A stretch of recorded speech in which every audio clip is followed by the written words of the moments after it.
नमस्ते दोस्तों, आज की क्लास के वीडियो में हम लोग बात करने वाले हैं फिजिक्स। जी हाँ, फिजिक्स से हम लोग आज लेके आ चुके हैं टोटल 25 ऑब्जेक्टिव क्वेश्चन। तो आप लोग फटाफट इसको पूरा करें और आप लोग 25 में से कितना ला रहे हैं हमको कमेंट करके जरूर बताइएगा।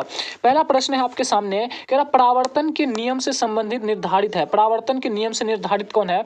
तो कह रहा आपतन कोण बराबर परावर्तन कोण, परावर्तन कोण बराबर अपवर्तन कोण, या कह रहा है कि आपतन कोण बराबर विचलन कोण, इनमें से कोई नहीं। तो आपका सही आंसर क्या हो जाएगा? आपका सही आंसर हो जाएगा ए आपका सही आंसर हो जाएगा आपतन कोण बराबर परावर्तन कोण। ये आप समझ लीजिए कि ये कोई समतल जगह है और यहाँ से कोई किरण आती है तो इसके बोलते हैं आपतित किरण, और यहाँ से टकरा कर लौट जाती है जिसको बोलते हैं परावर्तित किरण।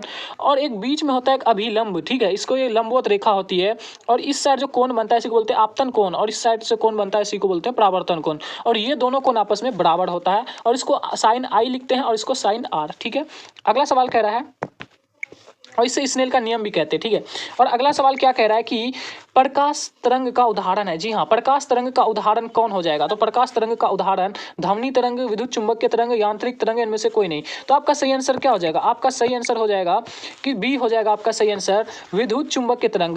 जी हाँ, इसके बारे में अगर मैं याद करूँ तो अल्बर्ट आइंस्टीन ने कहा था कि एक सिद्धांत दिया था उन्होंने, फोटोन का सिद्धांत, विद्युत चुंबकीय फोटोन का सिद्धांत। तो यही फोटोन यानी चुंबकीय तरंग है। ठीक है, अगला सवाल कह रहा है दर्पण के सामने किसी भी दूरी पर स्थित वस्तु का प्रतिबिंब सीधा प्रतिबिंब होता है तो वो दर्पण है। तो कह रहा है कि कौन सा जो प्रतिबिंब यानी कौन सा प्रतिबिंब होगा किस दर्पण के सामने, जो प्रतिबिंब जो होगा वो सीधा प्रतिबिंब बनेगा।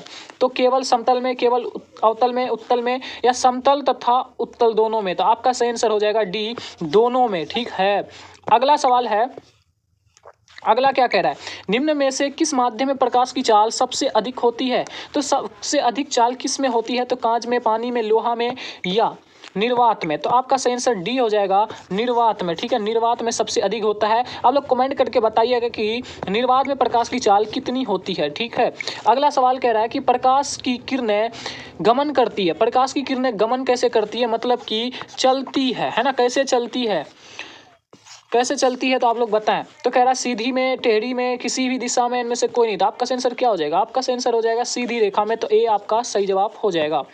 अगला सवाल है, अगला क्या कह रहा है कि तेल लगा कागज होता है। जी हाँ, तेल लगा हुआ कागज कैसा होता है? तो पारदर्शक, अपारदर्शक, पारभासी, इनमें से कोई नहीं। तो आपका सही आंसर हो जाएगा, आपका सही आंसर क्या हो जाएगा? आपका सही आंसर हो जाएगा पारभासी, सी आपका सही जवाब हो जाएगा। पारभासी मतलब क्या होता है? जिसमें प्रकाश की कुछ अंश पार हो जाता है और कुछ नहीं हो पाता, उसे पारभासी कहते हैं। जब कागज में हम तो तेल लगाते हैं ना, तो उसमें प्रकाश का कुछ अंश पार होता है और कुछ नहीं पार होता है। अगला है, प्रकाश के परावर्तन के कितने नियम होते हैं? तो प्रकाश के परावर्तन के दो नियम होते हैं, आपतित किरण तथा परावर्तित किरण दोनों बराबर होता है। आपतन कोण, परावर्तन कोण तथा अभिलंब तीनों एक ही तल में होता है। ठीक है, अगला सवाल है, समतल दर्पण द्वारा बना प्रतिबिंब होता है। समतल दर्पण में जो प्रतिबिंब होता है वो कैसा बनता है? तो वास्तविक बनता है, काल्पनिक बनता है, इनमें से दोनों बनता है, कोई नहीं। तो आपका सही आंसर हो जाएगा काल्पनिक बनता है। क्या हो जाएगा? काल्पनिक बनता है। आपका बी आपका सही जवाब हो जाएगा। रुके, बी आपका सही जवाब हो जाएगा, बी आपका सही हो जाएगा, काल्पनिक बनता है। अगला कह रहा है, अगला क्वेश्चन क्या है? अगला कह रहा है एक अभिसारी किरणपुंज समतल दर्पण पर आपती होती है, परावर्तित किरणपुंज होगा। भाई टाइपिंग थोड़ा सट गया है तो उस पर ध्यान नहीं देना, समझ लेना। ठीक है, हम बोल रहे हैं, कह रहा है कि एक अभिसारी किरणपुंज समतल दर्पण पर आपतित होती है तो परावर्तित किरणपुंज होगा। तो परावर्तित किरणपुंज क्या हो जाएगा?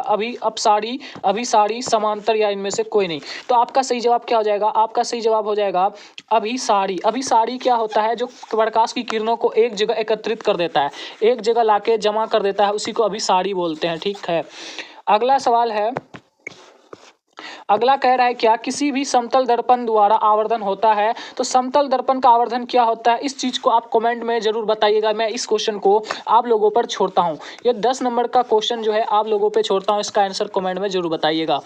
अगला सवाल क्या कह रहा है, अगला कह रहा है कि एक प्रकाश किरण एक समतल दर्पण पर लंबवत आती है और परावर्तन का कोण का मान जो होगा वो कितना होगा? तो लंबवत मतलब सीधी आती है, किसी समतल दर्पण है ना, कोई समतल है और उस पे समतल है, ठीक है, और वहाँ पे ना वो सीधी आती है।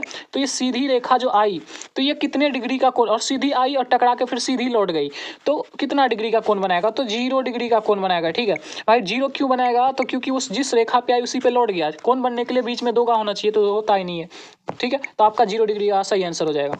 अगला सवाल है किरणों के समूह को क्या कहते हैं? किरणों के समूह को कहते हैं प्रकाश पुंज, किरण पुंज, दोनों, इनमें से कोई नहीं। तो आपका आंसर सी हो जाएगा, दोनों। दोनों हो जाएगा आपका सही जवाब, ठीक है, दोनों कहते हैं। अगला सवाल है, अगला क्या कह रहा है कि सूर्य से आने वाला प्रकाश पुंज निम्न में से कौन है? तो सूर्य से जो रोशनी आती है ना, सूर्य से जो रोशनी आती है वो कैसी आती है? तो समांतर आती है। कैसी आती है? समांतर आती है। तो आपका सही जवाब क्या हो जाएगा? अब सारी किरण पुंज समांतर, अभी सारी में से कोई नहीं, तो आपका सही आंसर बी हो जाएगा, समांतर किरण पुंज, ठीक है। अगला सवाल है, अगला कह रहा है कि गोले दर्पण के फोकसांतर एवं वक्रता त्रिज्या के बीच संबंध है। तो गोले दर्पण और फोकस यानी फोकस और वक्रता त्रिज्या के बीच का जो संबंध होता है ना, तो ये होता है F बराबर R/2। क्या होता है? F बराबर R/2 होता है, ठीक है। तो अगर हम इस 2 डिवाइडेड में इधर भगा देंगे तो इन 2 में आ जाएगा, तो यहाँ पे 2 आ जाएगा और यहाँ से 2 क्या हो जाएगा? हट जाएगा। तो ये भी सही है। अरे भाई मिट क्यों गया? मिट गया तो मिट ही जाओ, है ना। तो ये 2F बराबर R भी लिख सकते हैं, या F बराबर R/2 भी लिख सकते हैं। तो F बराबर R/2 है क्या? F बराबर 2R है, लेकिन ये गलत है। तो F बराबर 2R, यहाँ R बराबर 2F, तो B आपका सही जवाब हो जाएगा, ठीक है। अगला सवाल है आपका, किसी बिंब का अवतल दर्पण द्वारा प्रतिबिंब अभिसारी मतलब आभासी मतलब काल्पनिक सीधा था बड़ा पाया गया, तो वस्तु की स्थिति कहाँ होगी? कह रहा है कि कोई दर्पण है जिसमें से ना, सॉरी, अवतल दर्पण है। कौन सा दर्पण है?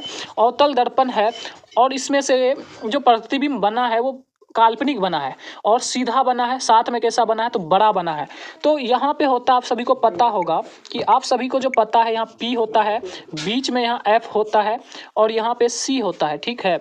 और अगर हम बीच में रखें तो ये सीधी जाएगी और यहाँ से फोकस से होकर गुजर जाएगी, और यहाँ जो होता है वो यहाँ से आएगी, तो ये कहीं ना कहीं सीधी इधर जाएगी और ये इधर आके यहाँ मिलेगी। तो जब मिलेगी तो काल्पनिक बनेगा और ये वस्तु से क्या बनेगा? बड़ा बनेगा, ठीक है।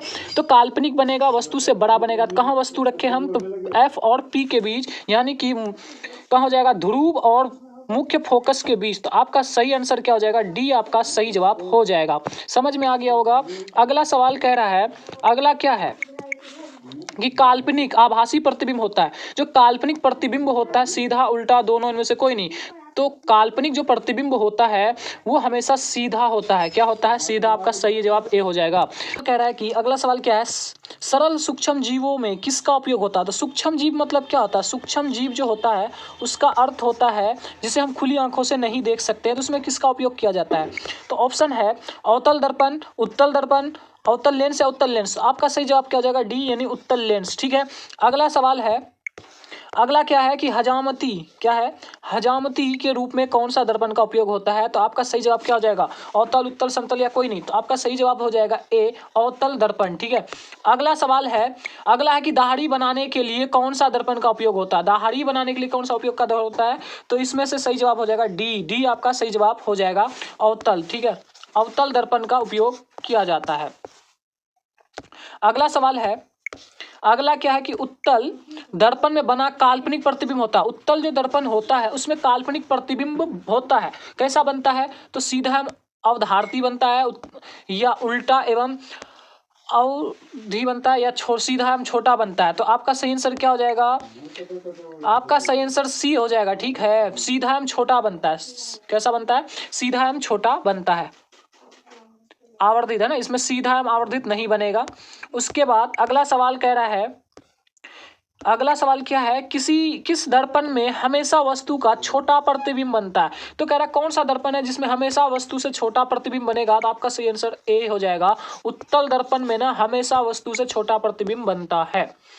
अगला प्रश्न है, अवतल दर्पण की फोकस दूरी होती है। तो अवतल दर्पण में फोकस दूरी क्या होती है? धनात्मक, ऋणात्मक, दोनों, कोई नहीं। तो आपका सही आंसर बी हो जाएगा, ऋणात्मक माइनस में होता है, ठीक है। अगला प्रश्न अगर हम देखें तो अगला क्या कह रहा है कि गोले दर्पण का परावर्तक पृष्ठ की वक्रता सीमा रेखा व्यास कहलाती है। जो व्यास को ही ना इसमें कहते हैं द्वारक। क्या कहा जाता है? द्वारक, द्वारक कहते हैं। तो द्वारक कहाँ है? तो द्वारक ऑप्शन डी में दे रखा है, ठीक है। ऑप्शन डी आपका इसका सही हो जाएगा, जो द्वारक कहते हैं, ठीक, द्वारक कहा जाता है। डी हो जाएगा सही जवाब। लास्ट क्वेश्चन है, लास्ट क्वेश्चन क्या है कि फिजिक्स का पिता किसे कहते हैं? हाँ, ये बहुत आसान सवाल है। फिजिक्स का पिता किसे? अरस्तु, न्यूटन, हाइकेटियस यानी हाइकेटस, इनमें से कोई नहीं। तो आपका सही आंसर क्या हो जाएगा? आपका सही आंसर हो जाएगा बी, न्यूटन। ठीक है, न्यूटन को फिजिक्स का पिता कहते हैं। आई होप कि आप सभी को वीडियो बहुत अच्छा लगा होगा। तो आप लोग फटाफट इसमें कमेंट करके अपना नंबर जरूर बताएं और मिलते हैं नेक्स्ट वीडियो में। तब तक के लिए बाय बाय।